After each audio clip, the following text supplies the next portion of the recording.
Hello, good afternoon, children. This is Push English, and I'm Renuka Singh. So, in my previous video, I have explained you about the tenses, the forms of verbs used in the tenses, the different types of tenses, and now moving on further uh, on how these types of tenses are used in different uh, occasions. How do you denote it? Where you have to use which kind of tense? That is to be all about. So, let us move further. So first of all, we'll begin with again simple present tense. Where are these simple tense, present tense used? Let us take it one by one. The first one is that we, for a habitual action, uh, an example is he drinks milk every day. He drinks milk every day.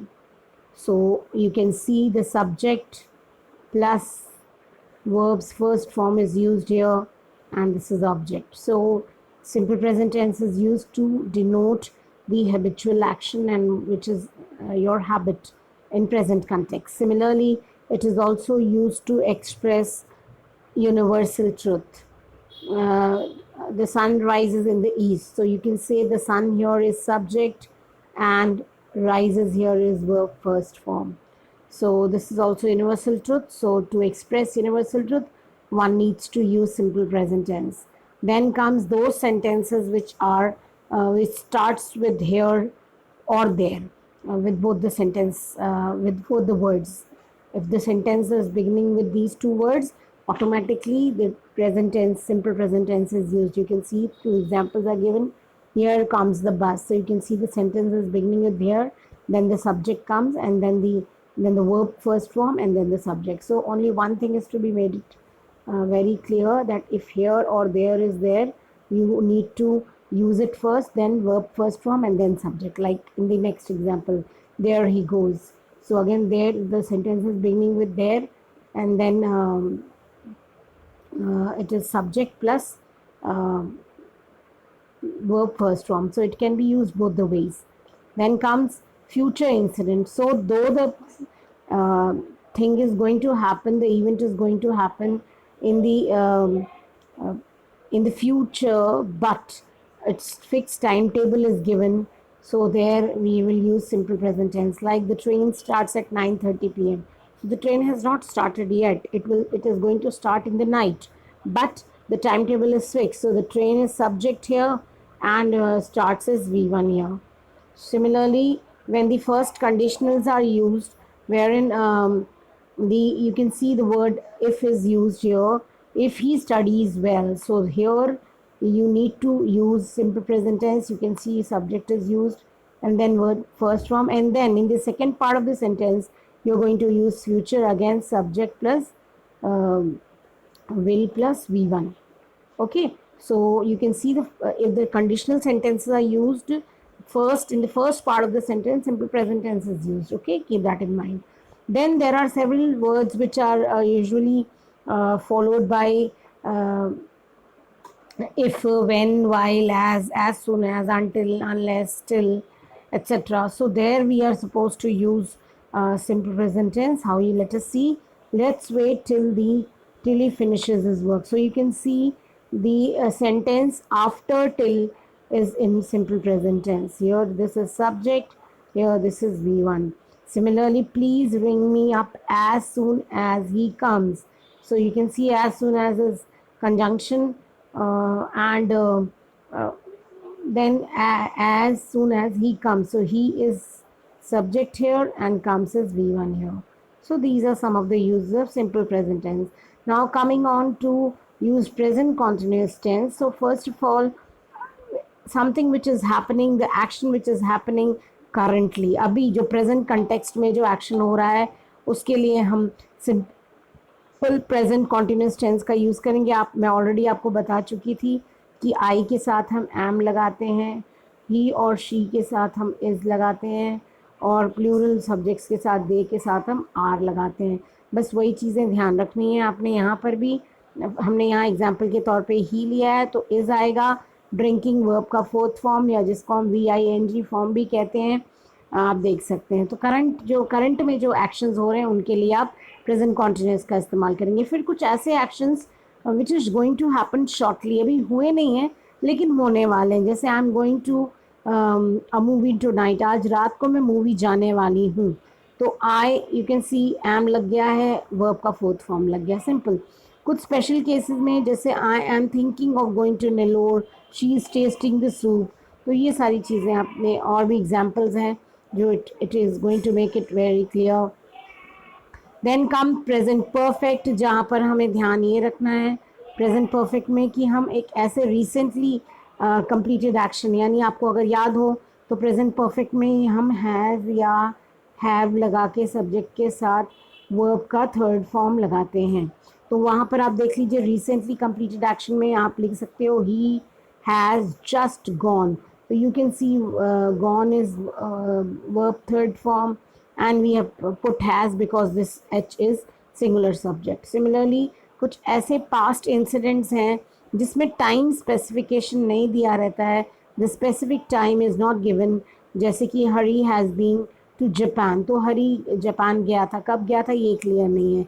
Similarly यहाँ पर been की बजाय आप gone लिख लें तो ज़्यादा अच्छा रहेगा, because been is also a helping verb, so I am sorry for the mistake.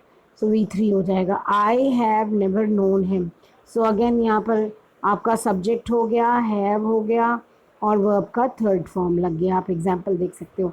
Similarly कुछ ऐसे पास्ट एक्शन जिसका इफेक्ट अभी तक परसिस्ट कर रहा है, जिसका इफेक्ट अभी तक आप देख पा रहे हो, एक्सपीरियंस कर पा रहे हो, उसे हम कहते हैं, उसके लिए हम यूज़ करते हैं इस एक्शन को, इस टेंस को, ही हैज़ ईटन।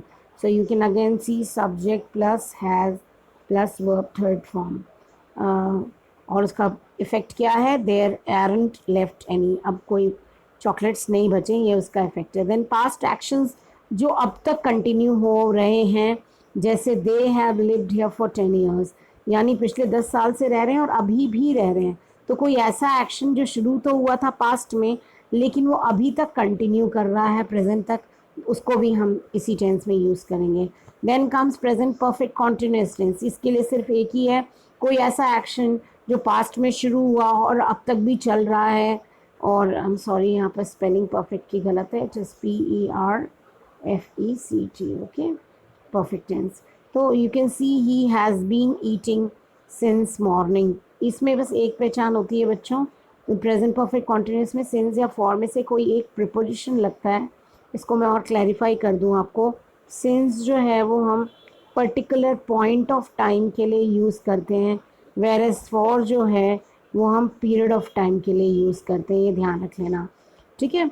तो ये फिर से एक बार सुन लीजिए, he has been eating since morning, she has been sleeping for 5 hours. Since के आगे आप देखिए पर्टिकुलर पॉइंट ऑफ टाइम है मॉर्निंग से, और फॉर के लिए पीरियड ऑफ टाइम है 5 घंटे, ठीक है। उसके बाद हम आते हैं आगे, when to use simple past tense, जहाँ पर एक्शन कंप्लीट तो हो गया है और उसके बाद इसकी पहचान ये होती है कि it is usually followed by adverb of time, और यहाँ पर एडवर्ब ऑफ टाइम क्या है, लास्ट वीक, यहाँ पर एडवर्ब ऑफ टाइम क्या है, yesterday.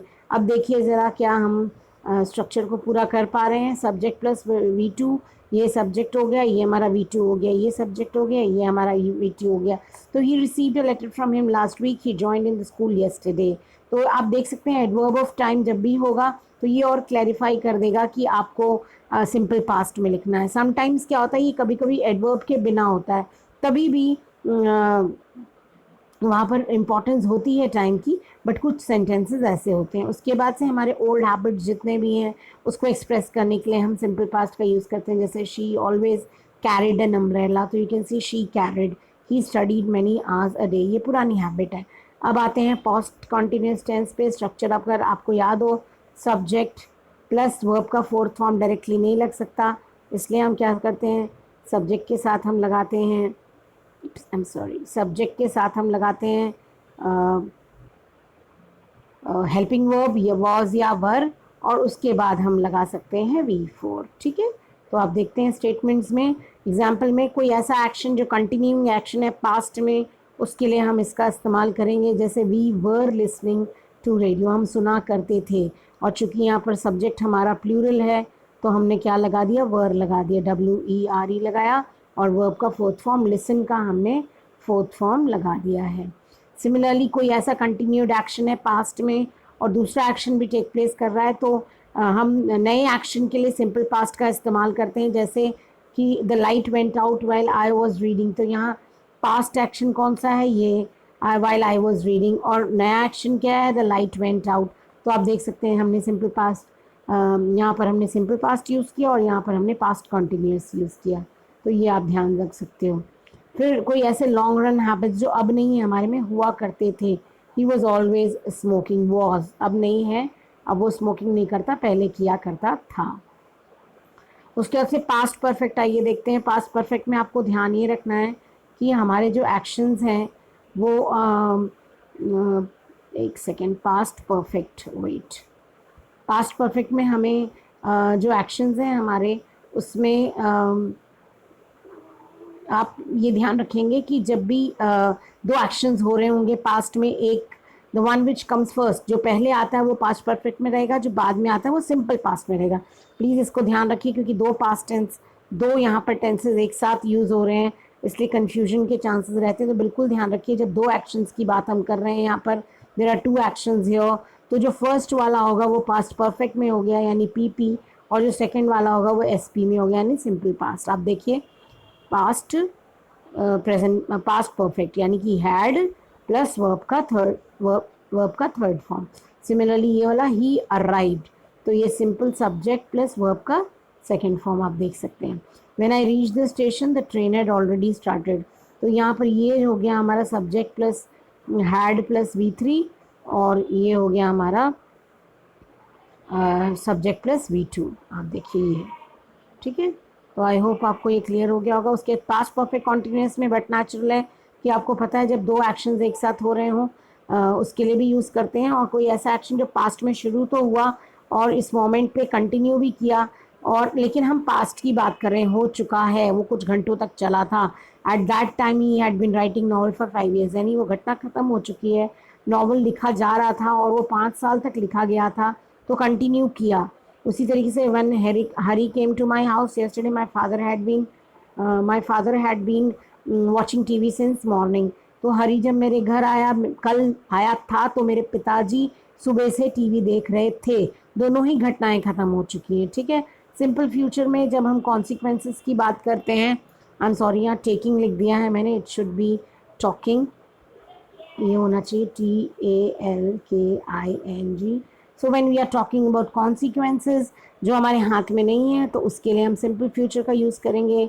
I shall be 20 next Saturday, it will be Diwali in a week, तो ये हमारे हाथ में नहीं है। फिर एज्यूम्ड एक्शंस के लिए जो एजम्पशन है, I think Pakistan will lose the match, win की बजाय हम लूज़ कर लेते हैं। So I think Pakistan will lose the match, I am sure Ravi will get the first class. तो सिंपल फ्यूचर है to express what may happen when you are talking. तो जब आप बात कर रहे हो उस वक्त कुछ ऐसा एक्सप्रेस करना कि ऐसा हो सकता है। तो इट इज़ रेनिंग, क्योंकि बारिश हो रही है, I will take an umbrella, इसलिए मैं छाता लूँगा। तो ये भी वही सिंपल फ्यूचर हो गया। फ्यूचर कॉन्टिन्यूस में कोई ऐसा एक्शन जो कंटिन्यू होगा, फ्यूचर तक जाएगा। This time tomorrow it will B raining here, और कल तक यहाँ पर बारिश हो रही होगी, या मैं कल मूवी देख रहा हूँगा 9 से 9:30 AM टुमारो। उसी तरीके से कोई ऐसा programme which is going to start in future, जैसे he will be meeting us next week, the postman will be coming soon, तो ये अगले हफ्ते होगा, या पोस्टमैन जल्दी ही आएगा, तो भविष्य में हो गया। फ्यूचर परफेक्ट में कोई ऐसा एक्शन जो कंप्लीट तो हो गया है, कंप्लीट होगा, सॉरी, फ्यूचर एक्शन फ्यूचर में, जैसे by the end of this month I have worked here for 5 years, तो इस महीने के एंड तक मैं यहाँ 5 साल तक काम कर चुकी होंगी। He will have left before you go to see him, तुम मिलने जाओगे उससे, उससे पहले वो जा चुका होगा, तो ये फ्यूचर परफेक्ट हो गया। When to use future perfect continuous, जहाँ एक ऐसा एक्शन है जो कंटिन्यू कर रहा है फ्यूचर तक, लेकिन जब आप बात कर रहे हो तब तक कर रहा है, तो by next March will have been, तब तक वो एक्शन कंप्लीट नहीं हुआ है, कंटिन्यूटी में है। तो I shall have been teaching for 5 years by this date next year, अगले साल तक मैं, आज की डेट में 5 साल हो गया होगा मुझे पढ़ाते, या अगले मार्च में हम यहाँ रहते हुए हमें 4 साल हो गया होगा।